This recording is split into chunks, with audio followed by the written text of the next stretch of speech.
Hey guys, it's Staci and Hutch, and apparently our bosses thought that we didn't talk enough. So we're going to do a podcast. We're going to say too much. Hopefully we don't get fired, but it's a podcast, so they can't fire us for having our own thoughts. And we don't get paid for this, so how can you fire from something that you don't actually do for a job? You're not getting paid? No, are you? Let's start the podcast.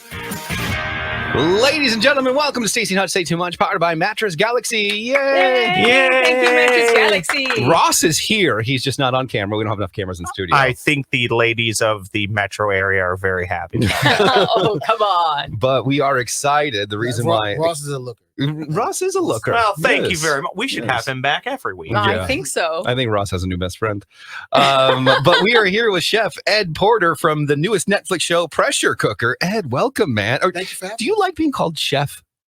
I'm used to it. Oh, yeah. It's a thing. It's the thing. Yeah. Well, I think it commands a little bit of respect. I mean, for sure. being a cook is hard. Being a chef is harder. Absolutely. Yeah. Absolutely. I can't listen, being a dishwasher is even harder. Listen, this should be National Dishwasher Day. It really should. I'm Yeah. pushing for it. Did you start as a dishwasher? No, Oh. but I always felt the need to jump in whenever we had to. If the dishwasher was out, everybody does 15 minutes in the dish pit. It's a humbling experience. Ooh, they call it the I dish actually pit. like it. Yeah, the dish pit. Dish It's pit. the dish pit. I like that too. Well, we should get right into it. You were on the newest, hottest Netflix show. It's called Pressure Cooker. It was number Number 9 yesterday. 9 Was yesterday. it? This morning it was number 5. Here we go. Or something Look like at that. that. Climbing the Wow. ladder. I binged it. And I don't cook and I Okay. don't enjoy cooking shows usually, but I was hooked. And here's why. Okay, this is how they describe the show. Living under one roof, 11 chefs from all different backgrounds use culinary skills and strategic plays in a tense cooking contest where they vote on who among them will win $100,000. Now, I'll tell you, not everybody in here does this, but just about everybody. I don't include you in this. Okay. But they all have incredibly huge egos. And as soon as I noticed that, I went, whoa, this is going to be dramatic. Well, the key here was, and I didn't know this, I just saw the preview. I saw a little bit of the preview, but I didn't hear this part. When I started the show, in the intro, they tell you, you said it, there's no other judges. It's house guests voting house guests. Yeah, we didn't know that going in either. Oh, you did? know Oh, that? no. Oh, no. I feel like we'll talk more about your journey, but I feel like first off, this is a whole new type of cooking show It is. because you're voting people out not based on their cooking. Sometimes you you're might supposed have. to. Oh, yeah. So, look, I didn't get the whole strategic play part of what we were supposed to do. You were like Mr. Integrity on the food. Yeah, I just wanted to go in and compete against the best, Mhm. put my best foot forward on the plate, and leave it as it may. But it kind of had to change. It did have, yeah. It was Big Brother. Oh, it was Big Brother meets Top Chef. Yeah. it was, Right. It was, yeah, Exactly. And that's when I saw, I see people playing other Yeah. people. yeah. I really saw when You can tell the You minute. probably saw when a it lot saw- more than no, me. when it aired, I really saw. Like I had no Oh, clue. I had no clue. Something. That's so Sure. interesting. Yeah, I 'cause had no clue. I've always wondered when the show gets edited, because when you're in it, you don't know what they're going to edit, what's going to happen, the drama Yeah, that's going on, absolutely. or what your friends say about you. Right. And man, there's just so much to talk to about this show and you. But I do want to get to real quick the breakfast challenge. Yeah. And I thought you were going to get hosed there, but the thing that interests me the most is you're a chef, you're a big guy, you don't show much emotion when it comes to your meals and cooking. But when that breakfast one happened at the end, you broke down and you started crying. And then Robbie came to you, and I'm like, oh my God, you guys should be best friends, because love Robbie Robbie. cried with you and Yeah. for you. What were the tears about? Were the tears because you were so pressured cooking, or were the tears because Nah. you had to kick someone out? It was nothing to do with the food. Uh-huh. So the magic of Pressure Cooker is the fact that they put us all 11 chefs in this one incubator, and we got really close, like Mhm. really fast, because there was no outside influence, and all we had was each other every day. And so knowing his story and his like felt like I knew his family and his kid and his wife and his whole struggle and everything, and having to send him home was that hit me. I didn't expect it to, but it did. I'm like, I want to stay. I'm here to play the game and and put the best food on the plate and hopefully advance to the finale, Yeah. but not, sending one of my close friends in the house that we, elbows deep in the dish pit. We worked the dish pit. We cleaned up. Yeah, we did everything. So we that was tough. Here's the thing, though, like the way they edited it. Yeah. It's such a weird I'm word. glad I'm not the only one that struggles with that. That was word. yeah. Edited it. Say it slowly. The way they did edit it, the contestant you went against, Brian, he was labeled the first 3 episodes until you did that competition. It's just kind of I don't know him, but like as the doofus cook, he was the one that didn't cook the best and didn't do this. And didn't go to school and all that. And so I was shocked to see your reaction because I was like, okay, cool. Well, and you didn't do that with anyone else. Yeah. It was him. So here's the thing. So first off, not a doofus cook. Listen, in order to make it in that house, you had to be a mercenary. That's why I don't like the editing sometimes. Yeah, because I'm like, they make people look like, is Mike really that big of a D-bag? No. Okay. No. Mike's a great guy. Okay, because I look at Mike and I understand. And I'm like, they made him look right. No, Mike's a great guy. That's part of their job is to to give everyone that look of whatever. Also, everybody has different personalities and they shine in different ways. Yeah, sure. So part of his allure is he comes off as a bit of a know-it-all. Right. And but that means he has a really good taste, Pat. Like he knows taste. Yes, and he's just opinionated, and it comes off like body-wise. Well, there's got to be a villain in every story. There's got to be a hero. There's got to be. We got one. Yeah, we got one. We got one. Sure do. Another part of the show. I'm jumping around, but I'm just excited to have you here. Staci and I were talking about the love connection of the show. Oh, and was it really real? Was it? I mean, I don't think it was real, but I think that one of those 2 people in that coupledom was kind of knows that they are appealing and was using that appeal gameplay to get what they wanted. And I thought that was just really not cool. I'll say and you're probably saying Caroline. I'll say this. Nothing was coerced or forced. That was, natural reaction. They just developed a good friendship. They did. Like really close. Yeah. A little closer than I would do. Right. On anybody's team. Anyway, well, we all saw it. I mean, I'll say this. They had a connection that was undeniable. I'll leave it at that. Yeah. There you go. I'll leave it at that. Okay. Yeah. And because I cringed when the families came in. Whoa. Oh, I know. Listen, they cut a lot of stuff out because I was like, oh. I was like, I gotta see. I was in the corner when they. I gotta see. I gotta see what happens. You were standing in the corner. This is Muncie. Yeah, I was just watching. Like, I gotta see. Let's see what happens. So, did you get to see what they didn't write in the book, though? Did they? Yeah. Oh, they did write. In the absolutely. Book. Absolutely. So, what did is it your girlfriend or your fiance? Fiance. What did your fiance say about your food? So she. Because she didn't know it was your food. No, nobody knew. Which, by the way, I was like, the doors are too close to the kitchen. Not really. Oh, they're not? Okay. It just seemed like it. Because I was like, they're going to hear the voice of their partner saying, oh, is the fish down? And I'm like, wait a minute. They can hear, but they can't so much chaos. Okay, so it was truly blind. And there was some drama going on during the cook.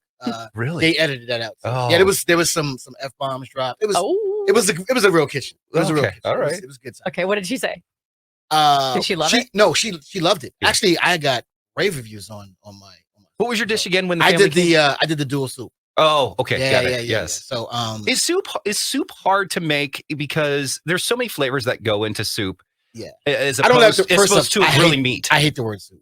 What do you prefer? I mean, there's no other way to classify it so people understand. Right. There's so many different. What do you call it? Like what is it? It's a soup. It could be a bisque.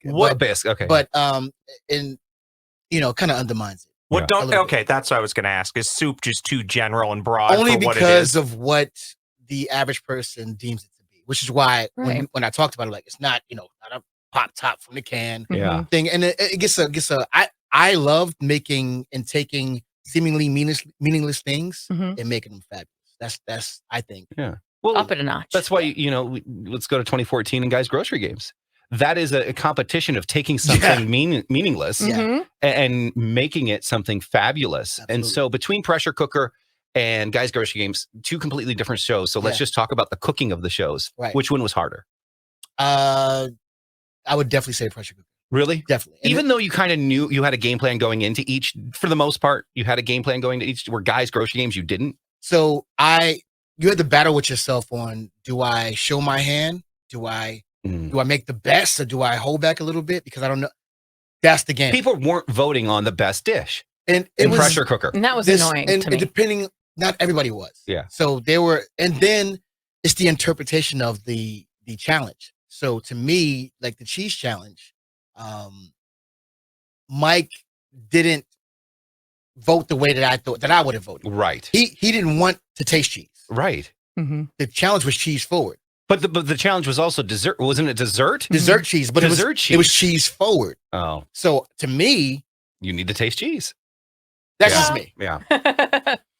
So when you do this show and you all live together, how long from start to finish are they filming? You fly in, Yeah. and then you fly out. How many days are they filming? So because COVID was in full fledged. Oh, when was the So I mean, COVID was always a thing for Right. production. So they I mean, right now they're still acting like it's yeah, last year. for sure. There was some quarantine time, Okay. Mm-hmm. so which actually made it better for the show. Yeah. Because you're little locked in. stir-crazy. You're locked in, and then like, okay, just be quiet until you get your mic on. Wait, were you locked in with the other house guests? Oh, then, or no? absolutely not. We didn't see anybody. Wow. We So didn't you're by see- yourself. It was the perfect leading up to point to get on camera. When did you film? What day did you film? What month? Year? Last year. Last year? Okay. March-ish. Okay. Mm-hmm. And then it took how long to film? About a month. Okay. Yeah, about a month. So you were from the Bronx. Yep. When did you move to Minnesota? So I actually came to Minnesota in 1998 initially. I opened up Aquavit Oh, downtown. IDS. That was you. Yeah. Oh. So I work with Marcus Samuelson from 17 to 24. Are you still involved with it? Or are you? No. Okay. So I came here as the opening team. I worked in the Aquavit New York. Yeah. I was supposed to be here for 2 months. I was here for 5 years. Well, we don't And want to still let you go. longer. Yeah. Don't let him go. We're really good at doing that here. You know what? Listen, I came and me being I'm a Bronx kid, right? So I'm very city boy, and I didn't know where Minneapolis was, right? Prince. Oh yeah, I know Prince. Yeah. And so I got here. I'm like, okay, one, it was cold as hell. Yeah.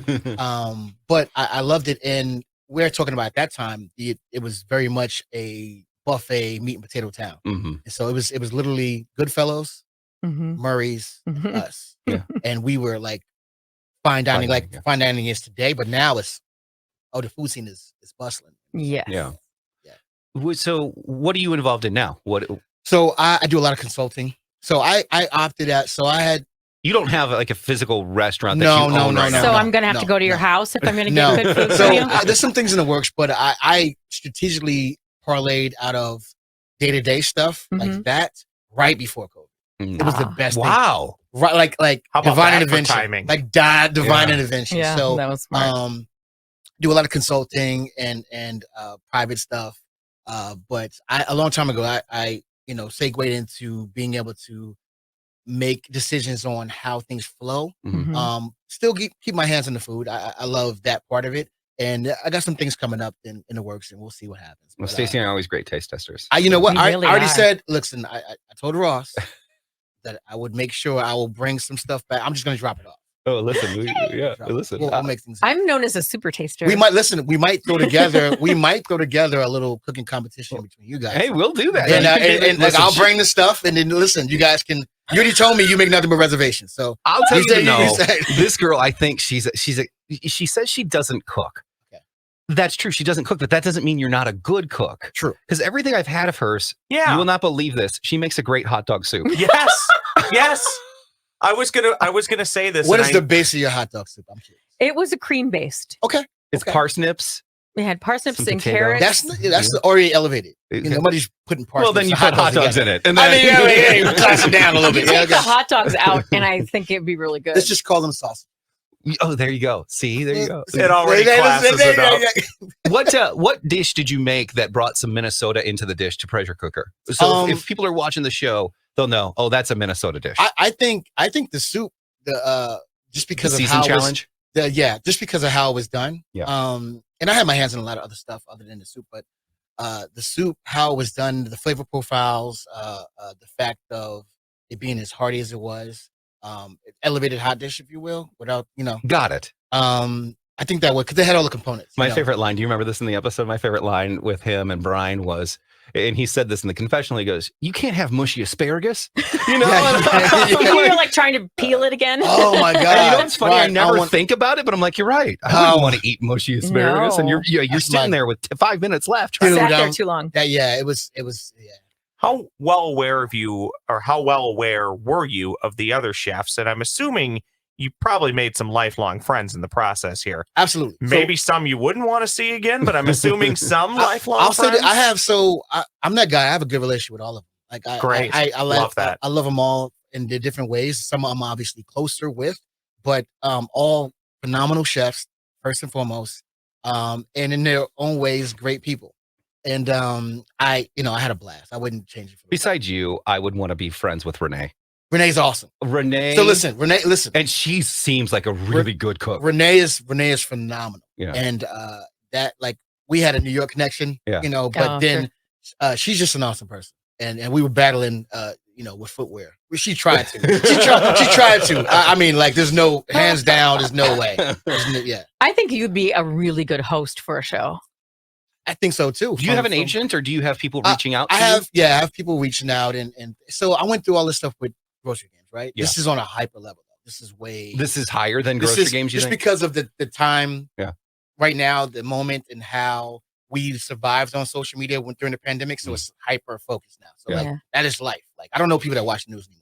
Right. Yeah. Right. So that is the news. Yeah. So there's some people reaching out to me, and I'm just trying to be strategic on what I do, and I only get involved with things if I'm passionate about them. You see yourself staying here? You know what? I love Minnesota. Yeah. At least really some part of you staying here. Yeah. I don't get it. I get out of here often. Okay. But especially right now, like next year, I'll trade snow for sand in a heartbeat. Oh yeah. I love the Twin Cities is home for me, and the people. It's really what it is. And that's the one thing I try to get people to understand. I want them to experience. The Minnesota nice thing is, it's not really, it gets a lot of flack, but it's just, people are genuine. Super true. People are genuine, and I respect that. It's the exact polar opposite of New York. What is something that I find people in New York are really no, we're nice. genuine, but this is what I mean by that. So if someone in Minnesota has a problem with you, they'll find a nice way to say it. Right. Yeah, Yes. a nice Versus way. New Yorkers just say it. Shut the hell up. You talk too much. Direct. Yeah, They're exactly. very direct. I'm yeah. getting out of this house. This party sucks. Yeah, exactly. We're just I like, appreciate the directness though, because sometimes it's just easier just to say it. I'm all about it. But I've learned ways in my travels to say what you want to say in a more approachable and digestible way. Digestible. Yeah. Oh, that's good. I like that. Always a fruit rep. That's kind of funny, because I always tell people, hey, you can say bad things about me. Just do it behind my back. And smile. Yeah. And smile. Yeah, as long as you smile. Listen, you can smile and say a lot of reckless when stuff. we talk, be great to me. But the moment you turn around and walk away, tear me to shreds. Yeah. Just don't do it in front Ross, of me. you're real different. Yeah. And we get it from He's still a looker, though. Yeah. He's still a Oh, looker. thank you. we learn that from our grandparents who have been in Minnesota forever and 100%. all that stuff. After COVID, you mentioned, restaurants still a lot of them still closing up, having a hard time. Mandarin Express and Eden Prairie Center Mall been around 36 years, and it closed December 31st. So many things are closing.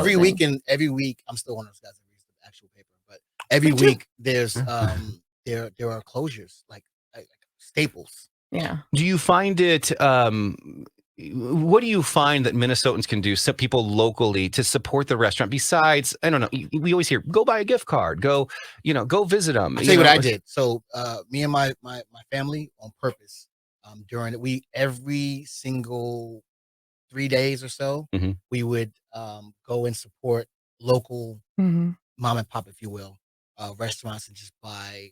I just like to taste a bunch of food anyway. Yeah. I think it's imperative that people go and support, like real support. Go and dine and have, because these places are fabrics of the neighborhoods.